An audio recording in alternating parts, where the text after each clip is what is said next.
Okay, guys, we are nearing the end of this season. Saddens me. Yes, we've gotten more episodes than normal, and the future plans are hopefully one day, we can maybe do weekly or every other week or something. But for now, there's a lot of work that goes into these scripts. Right. So. That I do not do any of it. Nor do I. Sherry does all of Sherry. it. We just talk. And we have an audience again, Susan, best friend Susan. But let's introduce ourselves, and then our bartender will tell us what we're drinking this time. Hi, I'm Elena. Mom. And I am Sherry, and this is Outline of a Murder.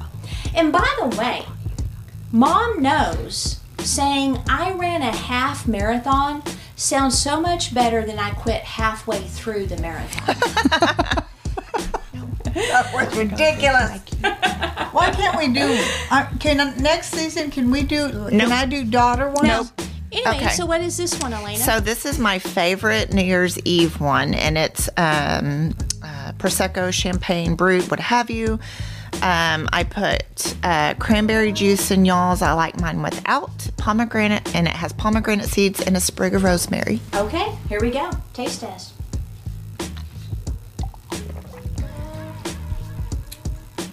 Are we supposed to eat the seeds? They're very tasty. You can if Let me you try want. it again.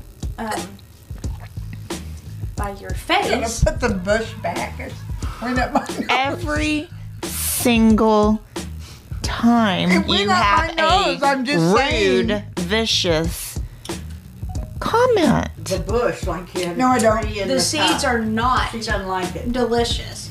Sour, aren't they? Oh, that's terrible. I don't like the drink. I like the Do you drink. like the It's drink? good. I'm going to give it a 4. Thanks. I like it. The seeds, though, I almost vomited in my mouth. But other than that, it's great. It's tart. No, it's good. I really do like it. I want to try it with the pomegranate juice, though. Yeah. But take my warning. Don't eat the seeds. I didn't try a seed yet. All right, so this one is our second suggestion from our good friend Peggy. So if Peggy is listening to this, we want to give you a shout out and a thanks and cheers. She requested this one and then the Orsi family murders that we did this morning. And I like the aspect of this case where the defense claims that the killer wasn't culpable because of brain injuries from the Gulf storm What's culpable? or the Gulf War, that he wasn't responsible for what he did because of his military service and he suffered some brain injuries, which brain injuries actually can make Definitely. a but difference for man. sure. And we're going to dive into that.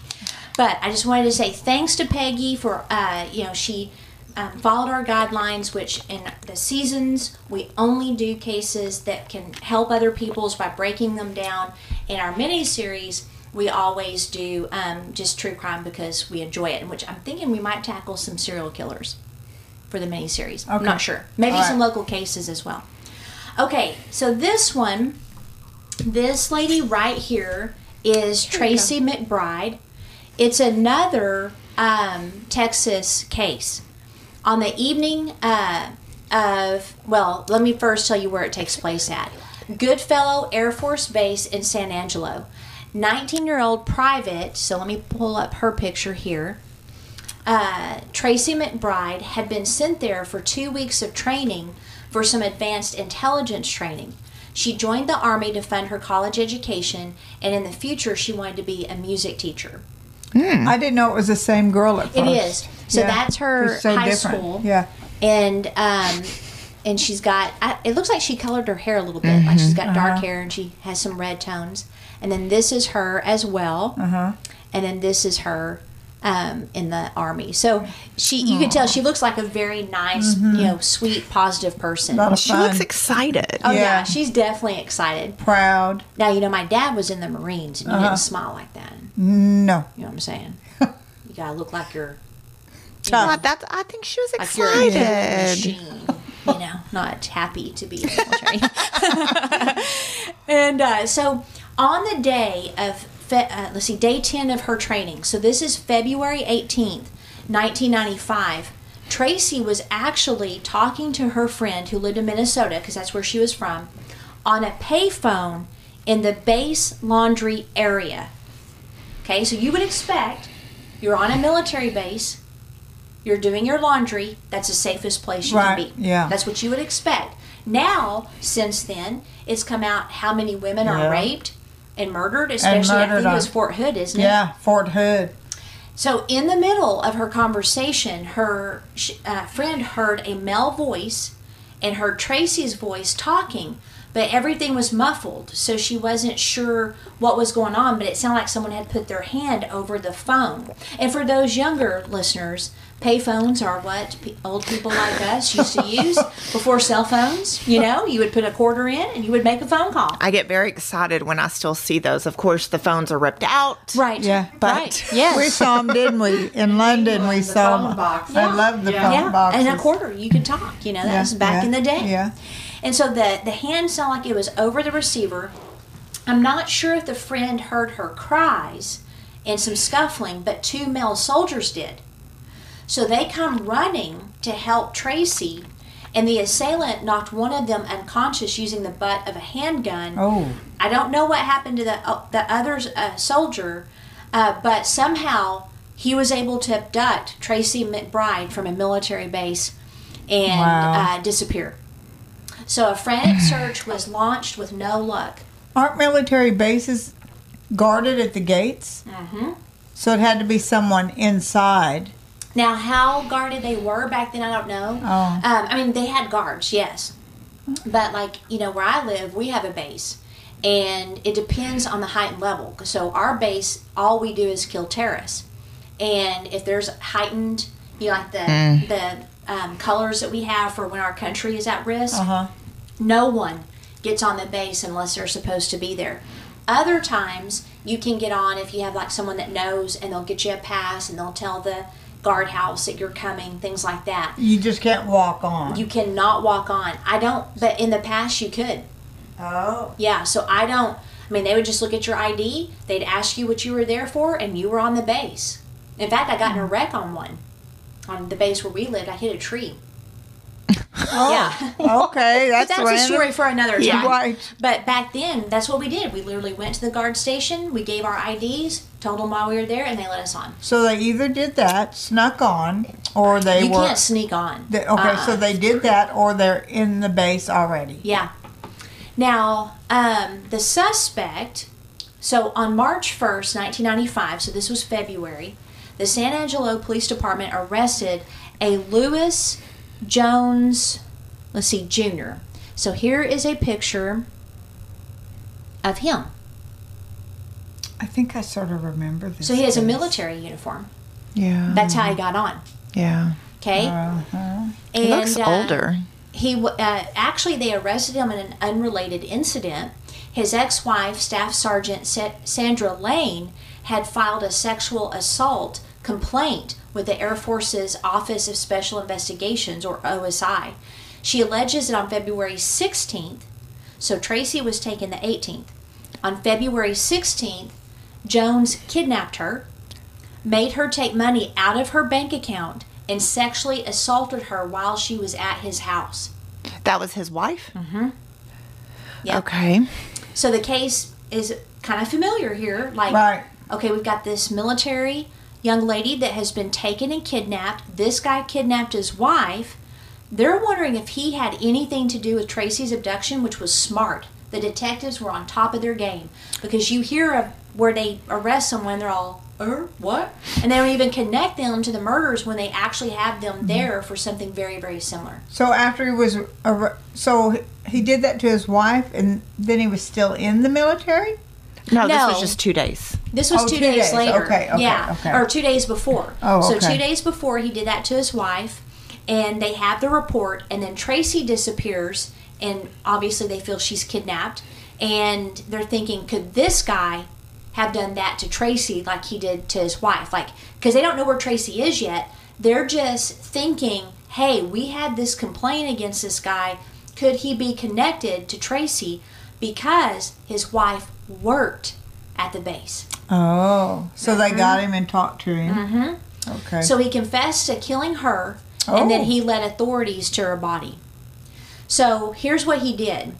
Jones took Tracie to his house, just like he did his wife, raped her, held her in a closet. He then forced her to use hydrogen peroxide on herself, wash her clothes, walk on towels to try to conceal the crime by hiding any fibers or ruining any other possible evidence her body might have picked up. He then drove Tracie to a remote area. He beat her to death with a tire iron off under a bridge off Texas State Highway 277 in Coke County, Texas. Investigators believe that she had been hit 9 times. The medical examiner stated that the trauma to her head was worse than most high-impact car wrecks. Oh, boy. Can you imagine? I mean, she probably knew what he was doing at the house, making her clean herself and stuff. Oh, yeah, she knew she was dead. I mean, there's no other reason, because if he let her go, first of all, taking her to the house, he's going to kill her. Yeah. Second, those signs, you would have had to have known that he's going to kill you, because he's already raped you, you're at his house. There's no other reason for any of that. Well, and maybe with the peroxide and washing her clothes, I could think maybe he'll let me go. Yeah. But then when you get to towels on the floor, you're going to die. And he's smiling a bit. Look at it, yeah. Now, he looks old. Yeah, he does look older. He was older. Yeah. Yeah, he was definitely older than her. They believe that he forced her to walk to her own death because only mud was found on her boots. There were no scuff marks. He didn't drag her or anything like that. So she walks to her death. Her U.S. Army battle uniform was in excellent condition. Her underclothes were removed, so I'm sure he didn't want there to be any evidence. And there wasn't any evidence of rape on her clothes. And he initially denied raping her, but then, later they realized that she was. The cool evenings and where her body was found preserved her really, really well. And so that's when they were able to confirm their suspicions that she had been raped. Oh. And I remember hearing about this case. And basically he was mad at his wife and he couldn't find her. Right. And so he grabbed this killed girl. Someone else, innocent. And this one, there's a few things we'll examine, but really, this is almost like our last episodes that we do of the serial killer, like Israel Keyes the first year, BTK last year. This is really a case where there's nothing that you could do. I mean, again, you would think with your training, the safest place you could be is on a base, talking to your friend on a phone with other male soldiers around you. It would never, ever, ever enter your mind that some guy is going to snatch you up off a base and take you somewhere and kill you. Like, that would never enter your head. So it's he doesn't really even look thing. Big enough to overpower 2 other. Well, Ted Bundy was awfully small, and he was wiry. Yeah, he did. And he was really, really strong. Did he overpower any men? Yeah, he knocked one out. This is her in her military. So that's... And then this is her with her sister and brother. So it looks like she was the oldest. All same smiles, mouth. They all had the same smiles. Nose. Cute. And then this is her dad, just absolutely devastated. Yeah. So that's the poop bird that did it. Investigators began looking into Jones, and they found a man with no criminal history whatsoever. None at all? He was in the Army for 22 years, and he excelled in the Army. He was also an Army Ranger, and he participated in the invasion of Grenada in the Gulf War in 1991. He was the leader of a platoon in Grenada and received a Commendation Medal for his military actions on the ground in Iraq. He retired as a Master Sergeant in 1993 and was honorably discharged from the Rangers. When he did the crime, he also worked on the base as a bus driver. Base? Okay. Did he have anything they found in his past? No. There was nothing. That's what I just said. There was no violence, no arrests, no odd behavior, record, nothing. Did he say why he did it? I don't remember. Besides his wife? Well, we'll probably get to that, but the only thing, so when they went to trial, he was born March 4th, 1950. in Shelby County, Tennessee, but he grew up in Chicago. The only precursor I could find to possible violence is that he was sexually and physically abused as a child. But wouldn't it show up earlier than when? I don't know. There's not a lot on Could have this got case. triggered. Don't know. But his personal life did start showing some cracks. But nothing suggested that he would get violent with his wife or that he would kill somebody. He had been married 3 times. He had a daughter. He raised her as a single parent. The only warning sign came from his previous wife, Sandra, the one that he kidnapped and raped. She said that she had noted changes in his behavior after he came back from Iraq. And she testified that when he kidnapped her in his apartment 2 days prior to murdering Tracie, he seemed, quote, very crazed and spinning out of control, bouncing from thought to thought. So when did he come home from Iraq, and when did this occur? Well, Iraq was 91, right? Gulf War. It was 91. I mean, it only lasted a little bit, and then later he went in for 15, 20 years. But when that happened under the first Bush, it didn't last long. No, in between that time. What year was this again? Let me see. So this is 1995, and he's been retired Okay. A couple years. a couple years. Okay. So what do y'all think so far about a possible change in, personality? It would have to be immediate if the war was to blame. Yeah. Which Not she a did gradual. say that. Okay. Yeah, she said that he had started changing. Not that he was completely changed, but that he was different when he came back from Iraq. And she's in military, so maybe she just thought, understood that there were going to be some changes when you first get back from a war. And didn't think that it was going to be yeah, worse maybe, and worse. Yeah, I mean, get out of literally, it. this is a man that lived an exemplary life. He served his country for 22 years. He raised his daughter as a single parent. And, yeah, he'd been married, 3 times, but so had Dad. What are you looking at me for? So we all know people who have been married multiple times, Yes. right? I get that same look when people find out how many times I've been married. So I can give some credence to he might have had a brain injury that greatly diminished his ability to control his anger. Is someone literally mowing the yard while we're doing our podcast? I think it's Stephen. He was itching to mow. No, it's all right. People, hey, we're doing this in best friend's little apartment back here, and people decide to mow the yard, and we're just going to go with both it. of the neighbors were. Yeah. Okay. So he was tried in a federal court in Lubbock, Texas, because the crime was on a military base. The location for the trial from San Angelo to Lubbock was because of the media coverage, and they were ticked that he killed this young soldier. He was charged with kidnapping with special maritime territorial jurisdiction resulting in death. And so basically that's what got it to where it was capital. Aggravating circumstances is what we would call it. But he's tried as a soldier. He's retired, all that. I'm sure, there were other crimes that they added to it, but U.S. Attorney Tanya K. Pierce was a prosecutor, and she wanted the death penalty with the blessing of his family. Trial began October 16th, or her family. I was like, okay. Sorry. Trial started October 16th, 1995, with a 12-member jury of 9 females and 3 males. Oh. Yep.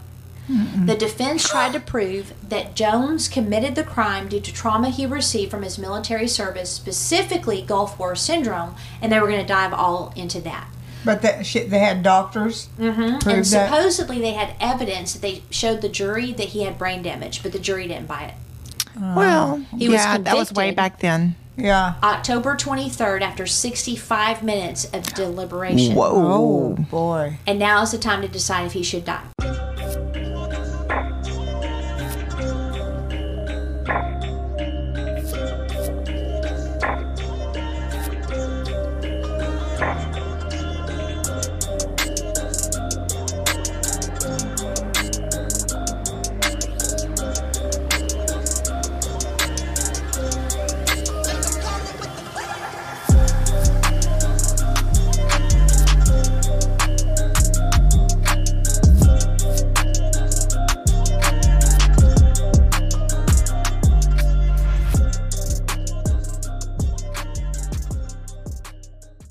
Okay, so I'm not sure if it's a back then statement, which I can see what you mean because they didn't have a lot of data yet for Right. some of the things that happened. But I also think the brutality of him bashing her head into the point where it was worse than car wrecks, and them seeing the crime scene photos, and then he raped her The and tortured pattern. her and made her watch her death. I think that they were probably like, yeah, we don't care. Obviously, Yeah, we don't care. you're a problem, and if you can't control your anger, you probably need to be put to death too. Yeah. Right. I see that. I don't How care. many? What was the jury again? 9 females. So Yeah. the prosecution alleged 4 statutory aggravating circumstances and 3 non-statutory that supported the death penalty. And so I'm meaning that that's in the law books, and they have to have specific reasons to ask for it. The violence of the crime was 1. The past kidnapping and rape of the ex-wife. They had to show that this guy was dangerous, and that's in the last one with Grant Amato. The reason they didn't give him the death penalty is because the doctor said he would be a compliant prisoner. Right. The death penalty will come in if they know they're going to be troubled the whole time, or if there's any potential they can get out and kill again. Or you kill police officers in Texas. Guards and things like that, and of course police officers. Yeah. The jury deliberated for 6.5 hours and agreed with 2 statutory aggravating circumstances. Jones killed McBride during the commission of another crime, which was kidnapping, and the murder involved torture or serious physical abuse to her, and that was the rape. Oh. They rejected the other 2 circumstances, even the one that said he'd be further danger. They didn't feel he would be. Didn't feel he would be. Oh, because they I were thought he had dismissing the brain damage. They I were thought he dismissing had- that. Okay. He had brain damage. Although he, did try to do this to his wife as well. So the defense tried to present 11 mitigating circumstances in an attempt to save his life. Some agreed with them. They said that he had no prior criminal record, so 6 jurors said that, yeah, we agree with that. His ability to appreciate the wrongfulness of his actions were significantly impaired. Only 2 agreed with that. He committed the murder under severe mental and emotional disturbance. Only 1 agreed. Wow. He suffered physical, sexual, and emotional abuse as a child. Only 4 agreed. His military service, only 8 supported that, but that's almost, all of them. Yeah. He wouldn't be a problematic inmate, only 3 agreed with that. That he was remorseful, only 4. His daughter got 9, agreed. He was under a great deal of duress and stress at the time of the murder, only 3 bought that. He suffered from numerous neurological or psychological disorders, only 1 agreed with that. And other factors in his background or character mitigated against a verdict of death, and there was 0. So here's what what that tells me. They did not believe the defense's position that he did this because he had a brain injury. Right, absolutely. Yeah. Yeah. So whoever put on that case either sucked at it, or it just wasn't enough to really say. And not only that, I would, as a juror, be like, okay, yeah, I can see how war would change you, but other people get traumatic brain injuries, and they don't kidnap a young girl and rape her and beat her head in. So I'm sorry, I can't really see how that would be a reason not to put you to death. So they agreed with some things, but he was sentenced to death. He began his sentence June 11th, 1996 in Huntsville, Texas. Oh. On July 13th, 1999, he was moved into federal custody in Terre Haute. His lawyer continued to argue on behalf that he should be spared the death penalty due to nerve gas damage from Iraq. So what is it? Is it nerve gas damage? Is it a head injury? Y'all are just throwing spaghetti up against the wall and hoping it sticks. He also contacted a Dr. Robert Haley, who's one of the first to publish studies related to Gulf War syndrome, to study his medical records. He agreed that he sustained brain damage and that was responsible for the personality changes that contribute significantly to the tragic events of his crime. Even Senator Kay Bailey Hutchison wanted a brain scan to check for any damage before his execution. Ross Perot called for a commutation to life. All of the appeals failed. His only chance was an appeal for clemency from George W. Bush. He didn't get it, and he was executed March 18th, 2003. So was the brain scan, was it done? I don't know. I Okay. just know she requested. I'm figuring if the governor wants a brain scan, she probably gets it. I'm just curious. Yeah. Yeah. But I really it liked wasn't enough, or he would have not. Yeah, true. yeah. Yeah, it wasn't enough. On March 18th, 2003, as he laid strapped down to the executioner's gurney in Terre Haute, Indiana, Jones spent his last minutes on earth reciting scripture and singing an old religious hymn according to the Standard Times archives. Jones offered no verbal apology to the McBride family, but instead looked toward the witness room at his family and mouthed the words, "I love you." Asked if he had a last statement, Jones says, "Although the Lord hath chastened me sore, he hath not given me over unto death," from Psalms 118. Jones then broke out into song, singing the religious hymn, "Jesus, Keep Me Near the Cross," according to his attorney, Tim Floyd. In the cross, be my glory ever, till my raptured soul shall find rest beyond the river," a smiling Jones sang. He broke briefly to twice recite, "Thank you, Jesus," as a lethal cocktail of drugs began to take hold, ultimately reducing his song to a whisper and then to a silence. He died at the age of 23. 23? 53. I was like, I say he doesn't look I've been 23. talking for over 4 hours. I know. I'm getting a little That's okay. Punchy. older. So what do y'all think about that? Singing hymns and stuff? I hope he repented. I do too. And I'm wondering if he did. Yeah. I'm usually a skeptical Right. because there's a jailhouse But Jesus there's and then a- there's a normal Jesus, Yeah. you know? Or maybe he was always like that. And he fell away. And fell away. Or he had a little bit of brain damage. And because the war does a lot to people. I hope he did, and it sounds like he had faith, and it Yeah. sounds like it was very comforting for him. I still think he needed to be put to death. I'm glad that Absolutely. he's gone. Absolutely. But I do hope that He's with Jesus. he's with Jesus. Yeah. Okay, Yeah.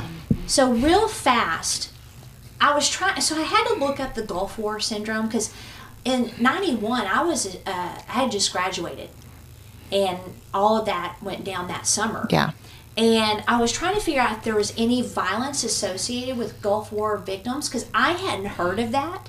Now I've heard of PTSD, Yeah. you know, and when they come back from combat, but I didn't ever hear that Gulf War caused any violence. So according to military.com, Gulf War syndrome is a cluster of medically unexplained chronic symptoms that include fatigue, headaches, joint pain, indigestion, insomnia, dizziness, respiratory disorders, and memory problems.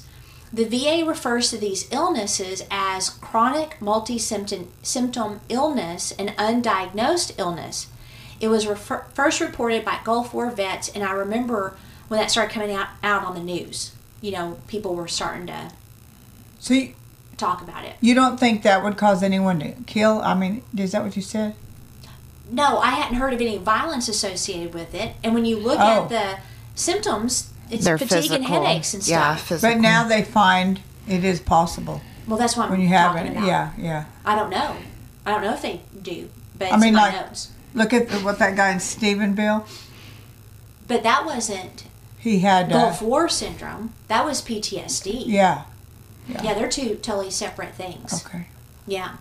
The article says that the symptoms must exist for 6 months or more and have to be related to the Gulf War only. After conducting a review of the scientific and medical evidence, there's some rare cancers, lung cancers that have formed, chronic fatigue syndrome, fibromyalgia, gastrointestinal disorders, and undiagnosed illnesses like abnormal weight loss, fatigue, cardiovascular disease, muscle and joint pain, headaches, menstrual disorders, and neurological and psychological problems. Those are also common with trauma.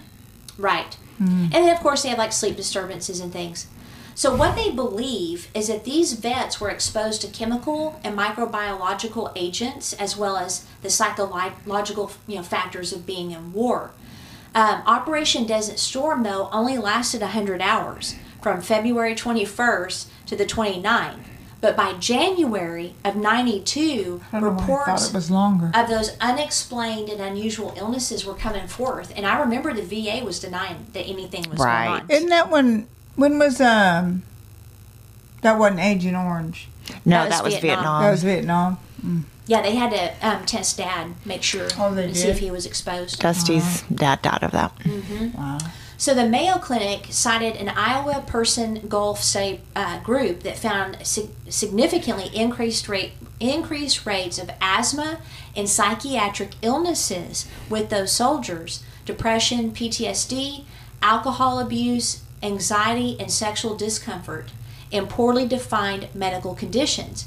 However, the studies are limited because of how they selected the soldiers. So how do we know that they wouldn't have had those problems outside of the Gulf War? Right. A lot of the Right. population already has Yes. every bit of it. Yeah. And they didn't even leave the Oh, country. that's funny. Best friends contributing to the podcast without a microphone. No, you're good. So not That only is that, true. but A lot of them had I it. know people with fibromyalgia, PTSD doesn't always come from war. Right. It's Right. just a traumatic experience anyway. and you can have like Vietnam vets had that problem. I mean, Right. so the fact that they didn't get other vets from other wars to compare with their studies, I don't like. I don't believe that this man suffered the way he was saying, and that's why he killed that girl. But they did find in a British study that vets from the Bosnia campaign, which happened in 94-95, suffered from similar symptoms. Well, what was there the same biological and chemical warfare over there then? So more research has been done, and they do find like their attention, their executive functioning, like making decisions, their memory, their motor functioning has been affected. Some studies did see mood changes, but they don't know if they were there before the Gulf War. You know, so they really just can't tell. They also did MRI scans of 40 vets to see if anything was going on. And they did show less gray matter and then hippocampal volume on brain imaging. But these are related to learning and memory, Oh. not violence. And did they do the scan before they went to war versus when Right. they get back? Right. They have nothing to compare it with. Yeah. So I just don't know. And I don't think that they can really tell us. Now, 5 studies did see an increase, again, of the depression, PTSD, and anger. But that's, you know, again, been a lot of vets. Right, right. So the conclusion is that these are mixed results, especially concerning the debate of mood-related issues. They know it exists, but I don't think it had anything to do with this. So Not him at all, I don't think either. No. So I'll give you my thoughts. Now I want you guys to tell me yours, and I'm going to give a couple tips because we got some stretching to go do. Right. I think, Not me. I think Jones was an angry, rage-filled man who raped his ex-wife out of vengeance. And then he took out the rest of his rage on Tracie McBride. Just like any killer will never know the trigger. And I don't even like that term trigger because it's implying that a trigger was needed for them to kill. You know, like we talked about that. Some just like doing it. Some have made up their mind they're going to do it, and there's no trigger. They're actually trying to find a victim, you know. So I don't really like that term. But anyway, I do feel that he prevented evidence from being found on her, that he got rid of the gun that he used to abduct her. All of that is premeditation and covering up, and he knew exactly what he was doing. He also said later that he attacked her because she looked like his ex-wife. Wow. So I think he wanted to kill his ex-wife, but when he got there, he saw her, and she was a better opportunity. And he I took think her. that too, but it's just sort of confusing after all those years. He raised his daughter, all that, and then just exploded like Became that. a monster. So, yeah. If he did have, though, the history of sexual abuse and physical abuse as a child, the rage could have been simmering the whole time. Yeah. But someone would have known. Because right? he's what, 2 years? I don't know.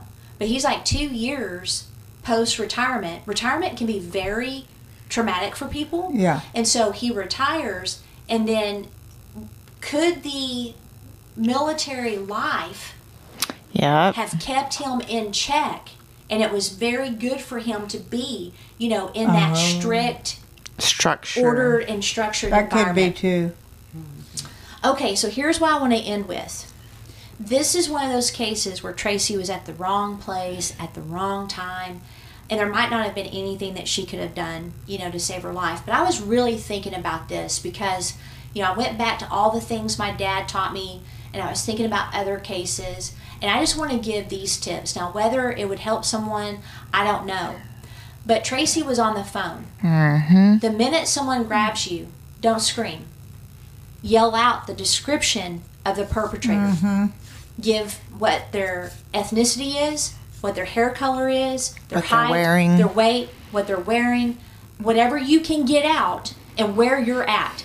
So Yeah. get all of that out as fast as possible, and you may even practice or see yourself in that scenario, and then you're saying out loud what you're going to do, because you can actually trick the brain Yep. to think that you're in that situation, so that when you're in it, you don't freeze or you don't just start screaming. You know exactly what to do.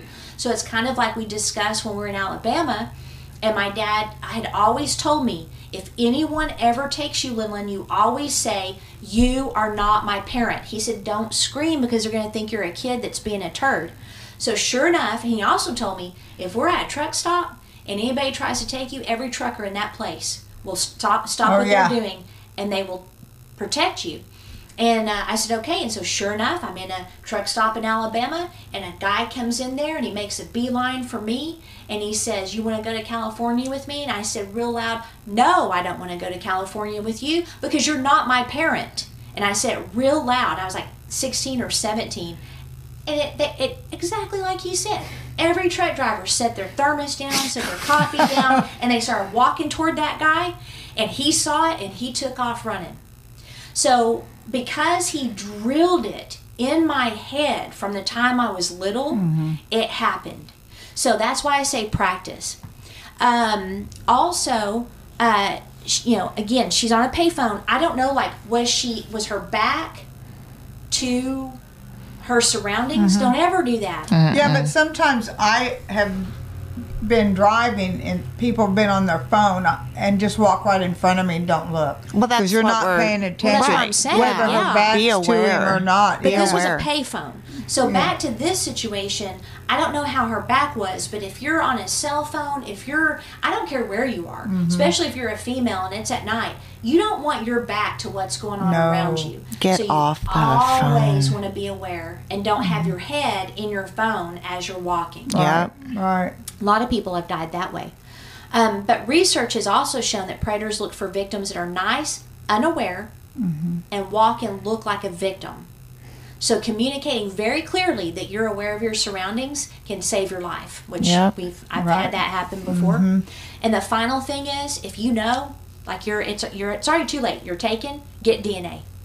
Yeah. Scratch, get as much under your fingernails as possible. They don't need much now.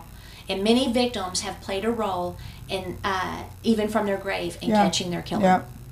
So get your plan, rehearse it, practice it, drill it in your head. That way, if anything, God forbid, ever happens, you'll know what to do. Maybe you'll save your life. Yeah. Right. That's All good right. advice. Okay. Oh. Now, saying, I'm ready. Be smart. Be rude. And don't be a victim. Good job. You only paused for a second there.